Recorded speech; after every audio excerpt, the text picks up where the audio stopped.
Good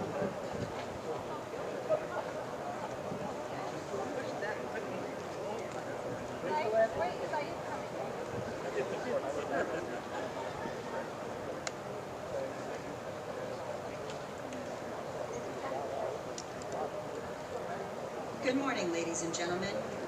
Thank you for joining us.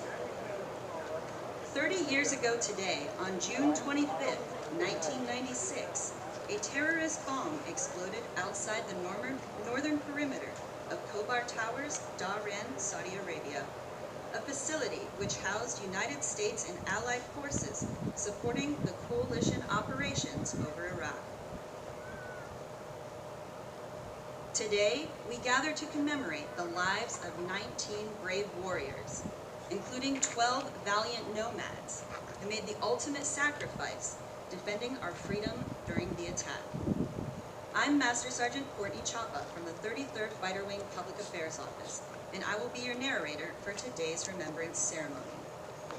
During this ceremony, there will be several occasions when you will be given cues to stand or be seated. For this memorial presentation, blank rounds will be fired prior to the playing of taps. Please be prepared, but don't be alarmed. As a reminder, military members should stand at attention and salute on the first note of the national anthem and taps. Our civilian guests should place their right hand over their heart during the national anthem and the playing of taps, and military veterans have the option of rendering the salute or placing their right hand over their heart.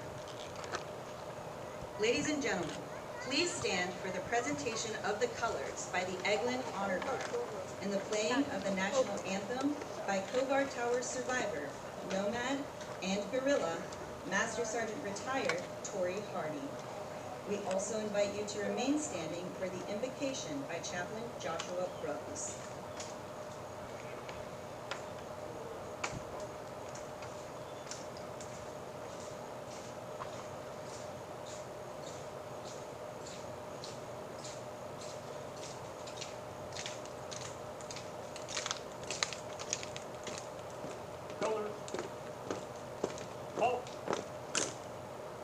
Present harm.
Right shoulder, arm. Colors, colors turn, arch.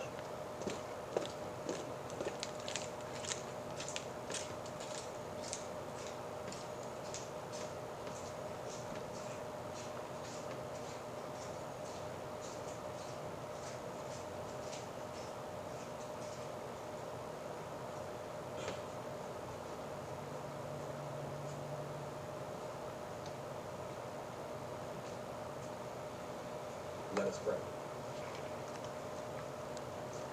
Gracious God, today we gather in remembrance of the 19 airmen who gave their lives while serving their country in the Khobar Towers, bombing on June 25th, 1996. We take a moment to pause to honor their sacrifice, their service, and the enduring legacy they have left within our Air Force and within our nation. As we remember those who died, we also remember those who were wounded, the families whose lives were forever changed, and the survivors who continue to carry both the memories and the lessons of that day. Grant us hearts that remember. May we never take for granted the freedom secured through the service and sacrifice of brave men and women. Help us to honor their memory, not only with words, but also through lives marked by courage, integrity, and selfless service. Comfort those who still grieve. Strengthen those who continue to bear the scars of loss. Surround families, friends, and fellow airmen with your peace and sustaining presence. As we reflect upon this tragedy, renew within us a commitment to care for one another, to stand together in times of hardship, and to faithfully carry forward the mission entrusted to us. May the memory of these fallen airmen inspire us to serve with honor, to lead with humility, and to live with gratitude. Bless this ceremony and all who have gathered here today. May our remembrance be worthy of those we honor. Amen.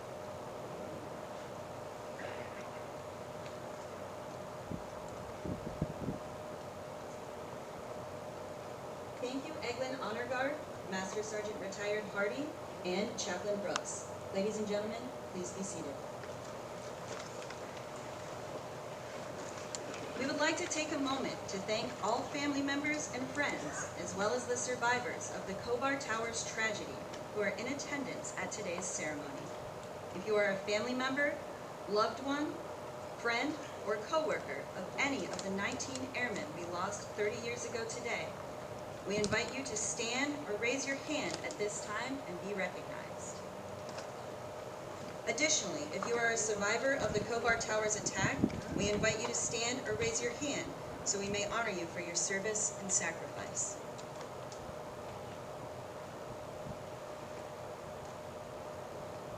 Thank you, ladies and gentlemen. You may be seated.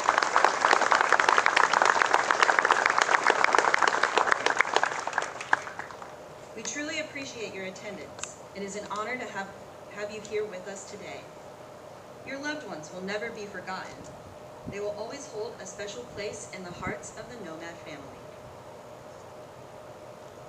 Ladies and gentlemen, it is now my distinct honor to introduce our first guest speaker for today's event, Chief Master Sergeant Retired Calvin Lord.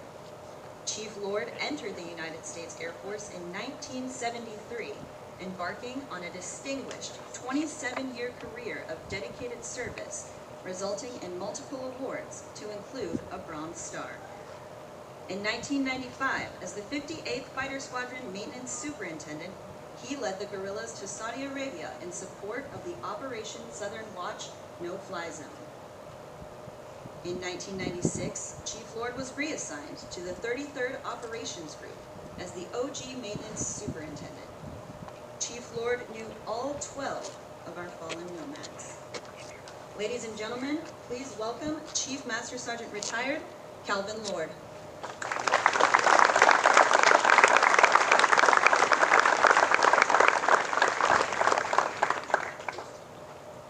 Thank you. Colonel Skoleski, General, Major General Gillespie, my wing commander at the time, loved ones, survivors, fellow nomads, and guests. It is my honor to be here today. I was assigned to the 58th, or excuse me, 33rd Fighter Wing in 1985. At that time, I didn't know it would be my best and happiest assignment. But what I did know, I would experience the saddest period of my career. In 1996, due to the senior NCO leadership issue, required my immediate reassignment to the Operations Group's maintenance superintendent. I would not report to the 58th. 30 years ago, most of us stationed here today knew exactly where we were and what we were doing. I was in my office conducting normal 33rd Operations Group business. sick feeling came when I heard the news coming out. Harold Gillespie, our wing commander at the time, immediately assembled the battle staff. The command post became a call center, managing all information. Calls began flooding the command post, loved ones wanting answers. There weren't answers at the beginning. Information was fragmented and unreliable. When out on the flight line assistant command post, at first we didn't have official information to release, but we knew authorization to release would come soon. But we knew, mixed with the good news, it was very bad. Once we got the timing information when aircraft were returning with our nomads, I moved flight line operations to the south end of the flight line so we could recovering the aircraft directly on the flight line for ease access for loved ones.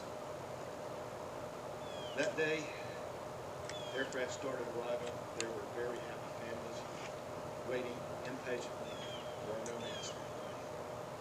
I observed the happiness of the families of the survivors, those of the survivors. A sudden sadness came in when I thought of the families of the fallen heroes that were out there. When we went to survivors' home, it was time to get the rest of the nomads home. I was sent to Philadelphia, Pennsylvania to escort Master Sergeant Kitson. I had no idea of the duties and responsibilities about being trusted. It would be the greatest honor bestowed on me in my military career. At the mortuary, I was thoroughly briefed on my duties and responsibilities. Customs and courtesies and respect were stressed. I was given the proper documents and a flag to present to the Kitson family. The last thing in the briefing was that it was my responsibility to make the decision on viewing his remains to his parents. The last thing prior to departing was to view Master Sergeant Kitson's remains. It would be the saddest task of my mission, and it's an image that is with me today. We arrived at the airport and went directly to the aircraft. I provided the honors and ensured all the customs and courtesies were provided as we transferred Master Sergeant Kitson to the airport. I was escorted up to the terminal. I was making my way to the ticket counter, and I encountered a woman with her young daughter in tow. And the young daughter was pointing her finger at me and smiling. I made eye contact with her mother. Her mother smiled as well. And when she saw me carrying the flag, I saw the sadness come into her face. I approached the ticket counter. I was making my way.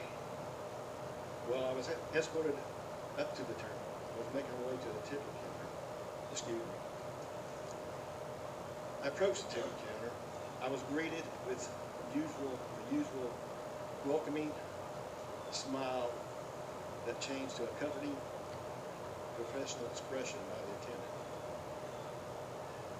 So, once the attendant saw me carrying the flag, she knew I'd be escorted. Immediately started the process of upgrading my ticket to class. I was briefed to be prepared for this to happen. I was told airlines do disrespect to the flag representing the passenger that they were taking.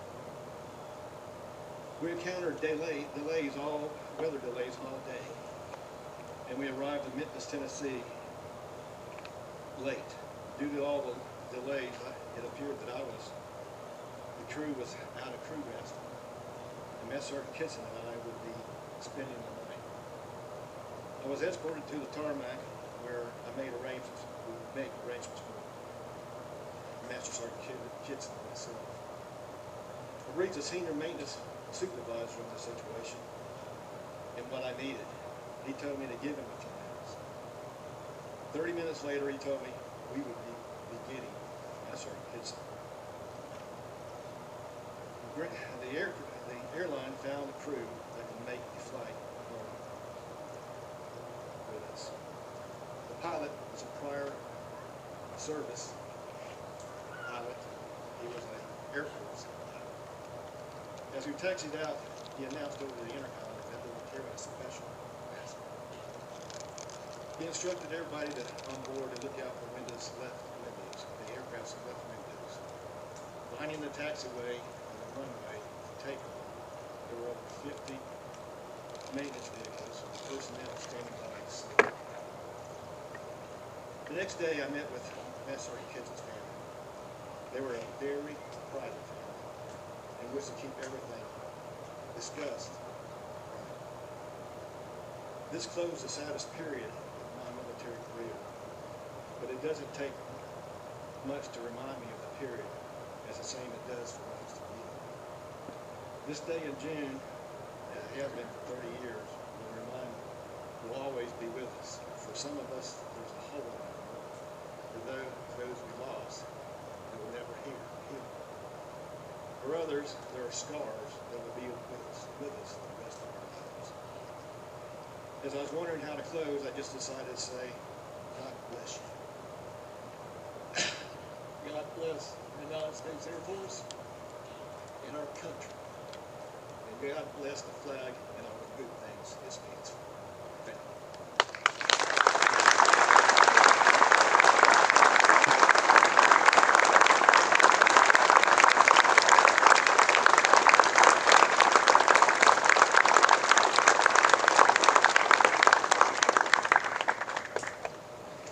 Thank you, Chief Lord. Ladies and gentlemen, please welcome the host for today's ceremony, the Commander, 33rd Fighter Wing, Colonel Dave Skalitsky.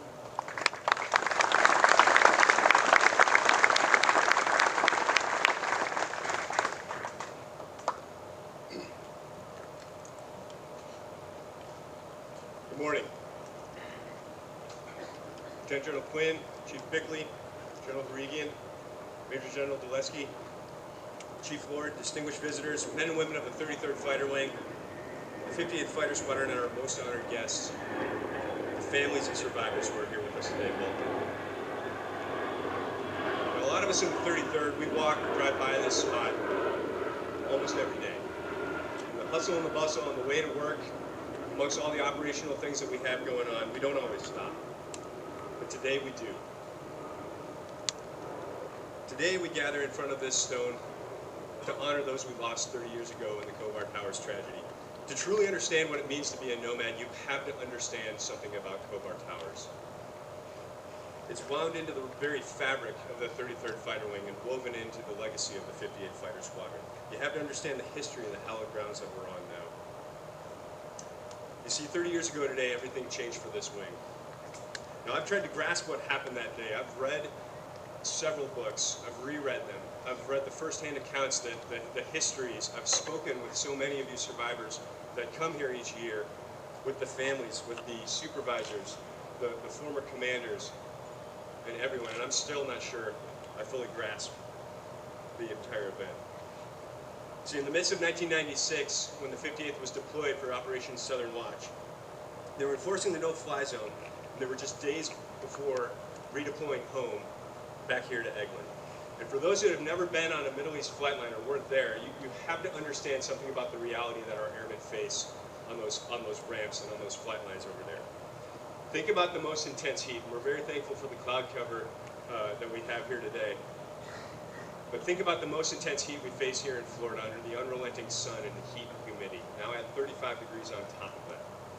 Imagine the concrete, the shimmering waves of heat that blot out the horizon so you can't even see it. Thick, oily, heavy air with jet fuel that permeates right through your clothes and onto your skin and won't relent. When you grab a tool that you accidentally left out in the sun and it burns your hand. This was the reality of our nomads. This is the reality of our airmen in this environment. Under that unrelenting sun, under a grueling ops tempo, our maintainers, our chiefs, our pilots worked around the clock, pushing their bodies and their machines to the limit to project American air power. They were doing exactly what their country asked of them. They were fulfilling their duty as airmen and as nomads. And then at 9:50 p.m., an incredible blast that shattered through the night, just outside the perimeter of Building 131. And in an instant, these 19 airmen were taken from us, 12 nomads, an additional 498 wounded. And to put that in perspective, and I'm speaking to all the nomads that are here today, that's more than all the combat operations that we just got done in Operation Epic Fury, over 6 weeks of combat. The number of nomad wounded, over 105, equal to the entire footprint that we just sent to exercise Sentry North in the 58th Fighter Squadron. The physical and psychological wounds of that evening extend far beyond the compound in Dabaran.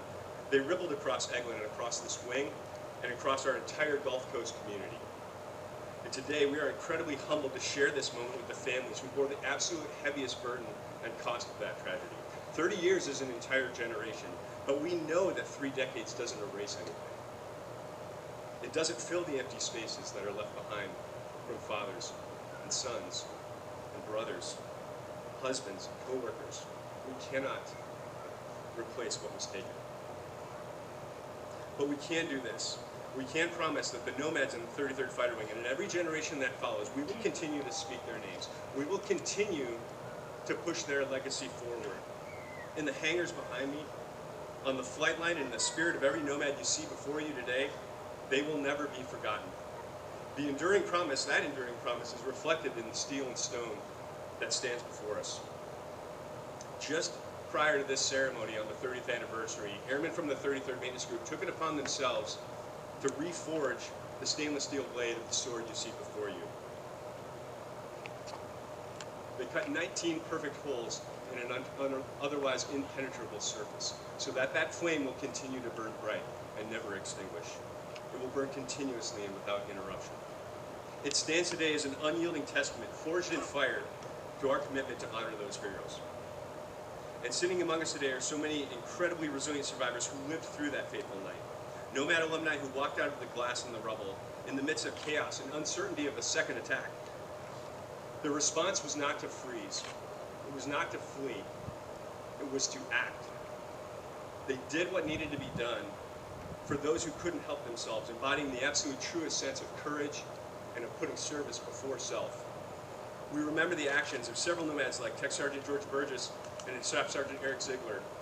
When the blast ripped through and put the entire compound into utter darkness, hallways that were strewn with debris and glass, so much glass around the entire compound, Burgess managed to escape.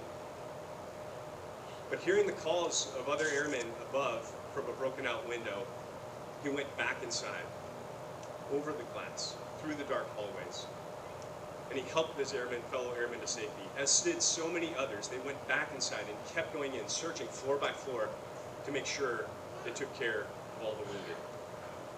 And from the ashes and the rubble of that night, our nomads came home and faced an equally daunting task: to heal, to mourn, to rebuild, to move forward, but to remember, and to continue to fly, fix, fight, and win.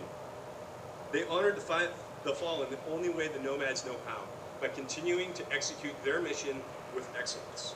For the airmen and the nomads that I'm looking at out there today, this is your inheritance. This is your heritage. This is your tradition of honor and your legacy of valor. The aircraft have changed, and the people have turned over, but what's truly at stake in our service and what's important never will. Our job here is to forge future combat air power to meet the threats we face head on. We demand excellence because we know that the sweat we pay in peacetime will save us blood in war. When the hours are long and the demands of the mission seem overwhelming, I ask you to remember these airmen. Let it drive you to be more sharp, faster, and more lethal. Now, this is my 4th and final Khobar Tower ceremony as commander of the 33rd Fighter Wing. Serving this wing and having the profound honor to stand here with you, stop by this wall late at night or on my early morning run, to see the flowers, the cards, the mementos, the things that are left behind in silence, or to share a story with a family member or a survivor or a loved one who's paying their respect, has been an absolute highest honor in my career. I will carry the memory of Khobar and the memory of every survivor with me long after I leave the Nomads and long after I've hung up this uniform. To the family of our fallen Nomads and to our survivors, this wing will always be your home. You will always have a home here at Eglin. Carved into the very stone behind me says, "Our nomads have ceased their wandering." They have. They have returned home, and they have found their rest. But know that their legacy moves forward every single day. It moves forward with us. It moves forward in us. And it will never be forgotten. Thank you.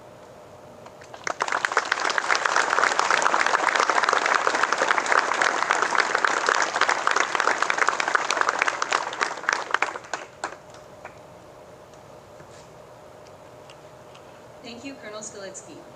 Ladies and gentlemen, it is now my pleasure to introduce a devoted leader who spoke alongside President Bill Clinton at the very first Khobar Towers Memorial Ceremony 30 years ago. He took care of airmen and their families as the fallen and the survivors from the 58th Fighter Squadron came home during the difficult days that followed the Khobar Towers attack. Please welcome former 33rd Fighter Wing Commander, Major General Retired Gary Dulesky.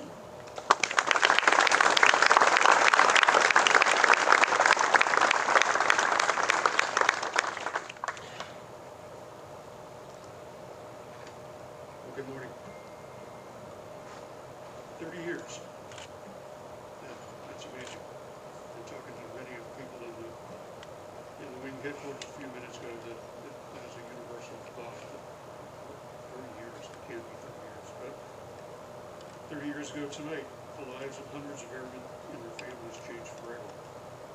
As you know, 19 American airmen were killed, 12 of them nomads, hundreds more were wounded. Countless others, parents, spouses, children, friends, teammates, began carrying a burden that would never fully disappear. Soon after the event, we gathered in Hangar 1 on the other side of Agnew to honor those that had paid the ultimate price for our freedom and somehow to try to help those affected begin a very difficult healing process. One of the reasons that anniversaries like this are difficult is because they force us to confront two truths at the same time. First is that 30 years is a lifetime. Entire careers have come and gone. New generations of airmen have entered service, many of them not even born in 1996. Especially here in the 33rd, aircraft have changed, missions have changed, the world that this generation of nomads prepares for has changed. The second truth is that for those who lived through Khobar Towers, who lost someone that night, 30 years, I'm sure, could feel like yesterday.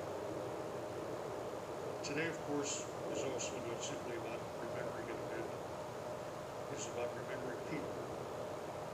Remembering 12 nomads who raised their right hands and volunteered to serve the country. They were professional airmen, teammates, but also sons, husbands, brothers, and friends. They had their own plans, ambitions, and futures they expected to live. They were ordinary Americans doing extraordinary work in service to something larger than themselves. Their stories didn't end 30 years ago either. They continue to live in the people who love them, in the Air Force that they helped shape, and in the values that they embodied. Khobar Towers also reminds us of something profound about military service. When one airman falls, an entire community feels it. When one family grieves, we all grieve. And when one tragedy strikes, what carries us forward is our commitment to one another. 30 years ago, that commitment was evident in the support that not only fellow nomads provided, and that, believe me, was incredible, but also the virtually unlimited offers of help that actually began with a call from General Fig Newton from Washington, D.C., the day after simply asking, "What do you need?" And then he sent a small army of folks to assist in any way possible. It also included the magnificent performance of the 96th Earth Squadron, especially the Family Support Center, led by Linda Brown. They left their office on Main Side, reported to the 33rd Command Post, and set up the People Place in the FTG building here on our ramp that offered 24/7 support to families and survivors. And of course, course, the local community members and folks from across the nation who stepped up to offer whatever we needed. That kind of commitment is one of the reasons why we gather today. But we also gather because remembrance is an act of duty. And we gather because every generation has an obligation to tell the next generation what happened here and why it still matters. We remember not because we are defined by tragedy, but we are defined by what came after. We resilience, courage, unwavering commitment to each other and to the mission. To the survivors with us today, thank you for your strength, your example, and your willingness to carry these memories and share them with others. To the families of the fallen, thank you for allowing us the privilege of remembering your loved ones alongside you. We recognize that your sacrifice did not end in June.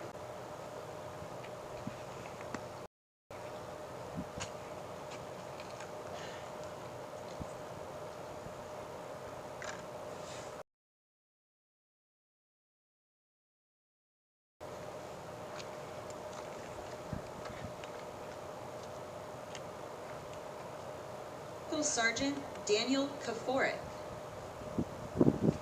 He was assigned as a dedicated crew chief for the 50.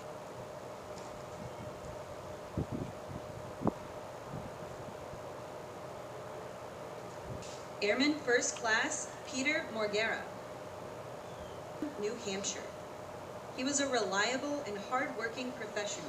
Operation Support Squadron, Eglin.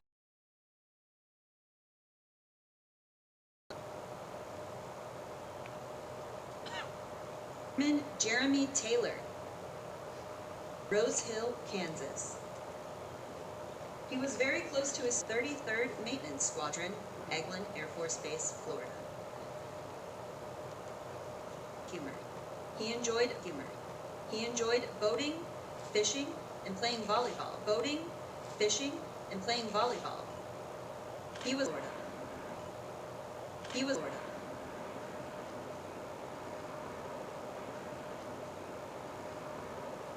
Captain Hahn was from Clovis, California, and family man. He was assigned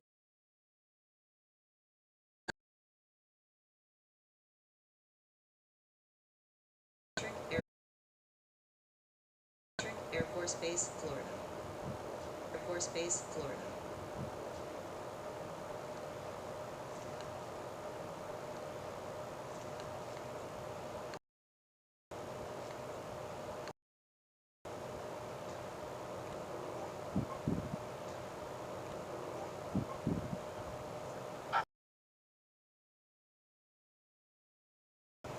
He was assigned as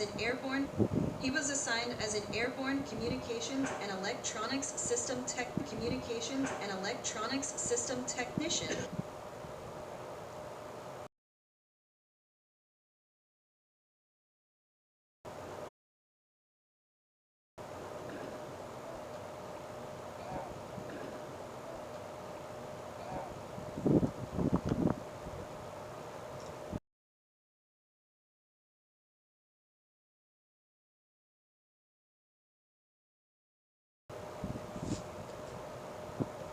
Staff Sergeant Johnson was from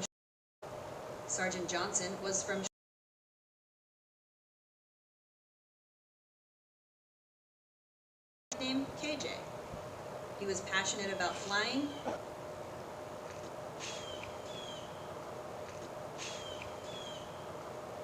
Sergeant Ronald King.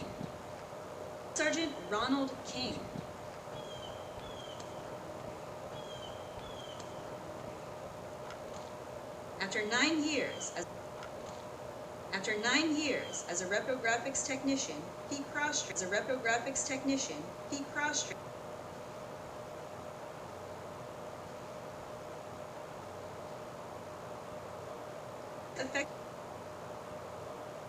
Affectionately referred to him as Junior. 71st Rescue Squadron, Patrick Air Force Base.